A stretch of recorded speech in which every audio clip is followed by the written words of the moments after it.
Loneliness can be a tough subject. We need to address a new epidemic, loneliness. Experiencing loneliness on a daily basis. Not only due to COVID, but also due to loneliness. You may have seen the headlines, a loneliness epidemic. That phrase coined by the U.S. Surgeon General. Now clear, the epidemic has affected our teens most. Harvard research estimated 61% of young Americans reported feeling lonely frequently or all the time. Compare that to those ages 55 to 65 at only 24%. Teens spend most of their time in schools, making it concerning that the National Library of Medicine found that over half of adolescents didn't feel close to people in their schools. And it's only getting worse. The U.S. Surgeon General finding loneliness, especially in young men, has increased every single year since 1976. I work with families all across the country, and I'm hearing over and over again about this teen loneliness epidemic. And a lot of it comes back down to the phone and social media, and it's just a totally different world than we grew up in. Meet Jesse LeBeau. He's one of the most sought-after youth motivational speakers in the country. In some ways, I think I have a pretty unique story, but it's really just like everyone else. I'm an underdog who was overlooked and underestimated. And for me, that was basketball, being small and from a little island in Alaska.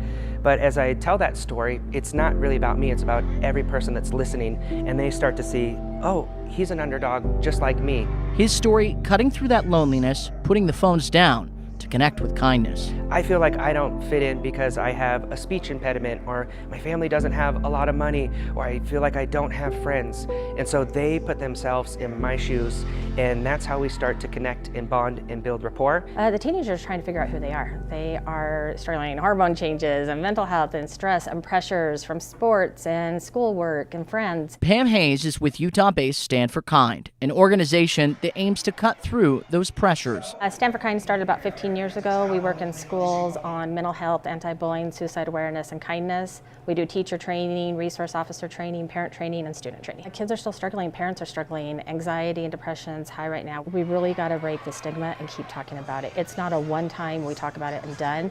It has to be talked to monthly. This lesson with Jesse and Stand for Kind was at Valley View Middle School in Salem, Utah. All of my time worrying about what everyone else thought about me. But it's a universal message. Kindness, the first step to fighting the loneliness epidemic.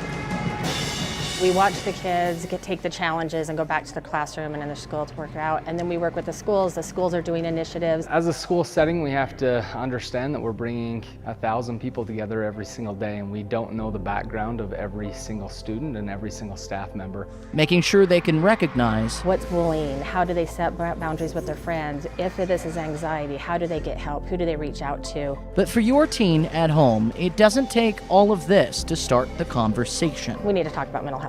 Kids are struggling with anxiety, depression. We got to give them the resources and start with kindness. It seems like they're connected because they have all these friends and followers, but really they're isolated and disconnected behind a screen. So anytime we can get them around other people in real life, connecting, having fun, and finding their tribe, it makes all the difference. And putting a smile back on the faces of Utah teens in the face of loneliness. But even bigger than that, to be kind to themselves. And from there, the sky's the limit. And starting the conversation being the most important step, that's why Fox 13 is starting the conversation around the overall issues of pressures facing Utah teens. Every night this week on the Fox 13 News at 9, we're aiming to address a different pressure on Utah teens. Tomorrow, tune in to one of the biggest topics facing teens all across Utah, social media and technology, with solutions on how to best address it. In studio, Spencer Joseph, Fox 13 News, Utah.